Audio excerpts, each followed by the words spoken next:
Murder in the morning from the Hidden Killers podcast. This is a story of unimaginable loss.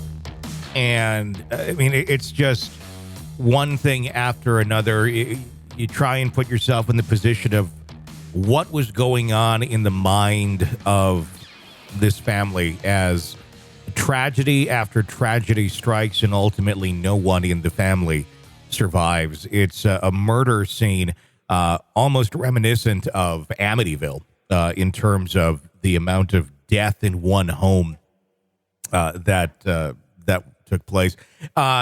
Two parents, their two children found dead in their home in Allen, Texas, in what appears to be a murder-suicide. The incident occurred just a few weeks after the family's 4-year-old daughter, Lyian Sherwani, tragically drowned in a swimming pool.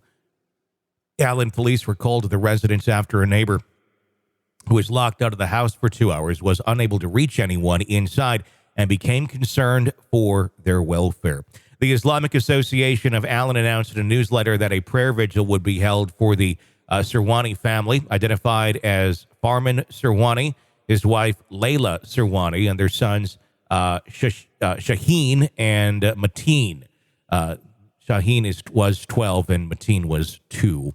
The newsletter expressed deep sadness, stating, "We are deeply saddened by the news of the passing of 4 family members."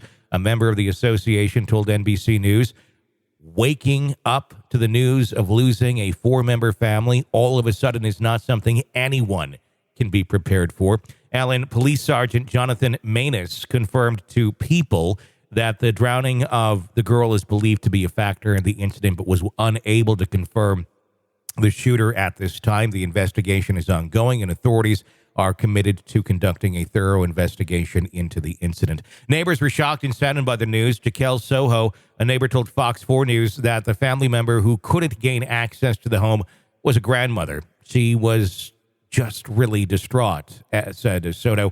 Another neighbor told NBC News, "It was just really sad and really hard. I think all of us kind of just felt for the family as we were watching them mourn in the front yard." The tragic drowning of Lyian Sherwani just 3 weeks prior to the incident has left the community reeling. The loss of the child, obviously incredibly painful, and is believed to have played a role in the subsequent tragedy that befell the family. The series of events underscores the importance, obviously, here of everything we talk about on this show: mental health and support for those grieving the loss of a loved one.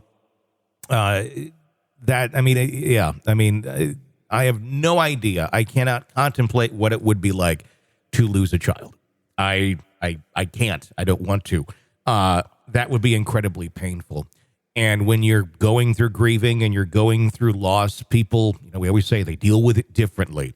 And this was obviously not dealt with in any sort of healthy way. Probably desperation, probably some sort of a mental snap of some sort or break. Who knows? But it was prior to this, a seemingly happy 5-person family. The daughter. I'm wondering, is there, and we don't know the intricacies of the situation, but was there somehow somebody being blamed for the tragic drowning of this child and things escalated from there? Or, was there some sort of, like you said, just a mental breakdown? But I wonder why this? Why go to this extreme? That's what leads me to think, maybe was there somebody being blamed for this? That's all you can think. I mean, I don't know. I mean, was it just sheer sadness and loss and then someone broke, or did it go down that road? Was there something like that where it got way out of hand really quick? I mean, I couldn't imagine being in that situation, and then even if there is one to blame of, well, you weren't paying attention or this or that. Obviously, most people aren't trying to have their children die in a pool. I'm sure I could find a story about that where it was intentional, but that doesn't seem to be this. And then if you have your partner or someone saying to you, it's your fault, who knows? I'm just speculating if that's what happened here. That could probably drive someone to do something like this if they're already in a horrible mental state.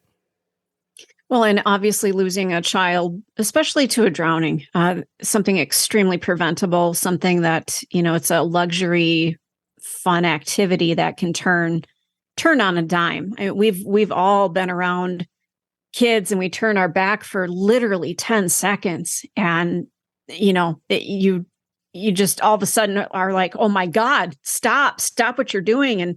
And it can turn deadly within minutes, seconds. Mm-hmm. And I can't imagine why these people felt that they didn't have some sort of an outlet, somewhere to go. I'm taking a look at their home, and this was not a destitute family. This looks like a family that was doing fairly well. So I'm hoping they had resources, but they didn't use them. Well, I don't know. That's the fun part too. I mean, even if you are well off and you want therapy, it's still going to cost you money.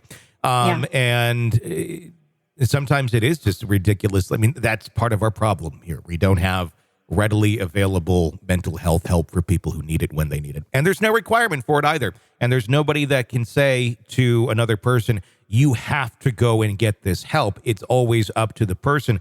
And quite often, the person who needs the help is the last person who wants the help. It's a great point. Absolutely. So just tragic. Tragic all the way around.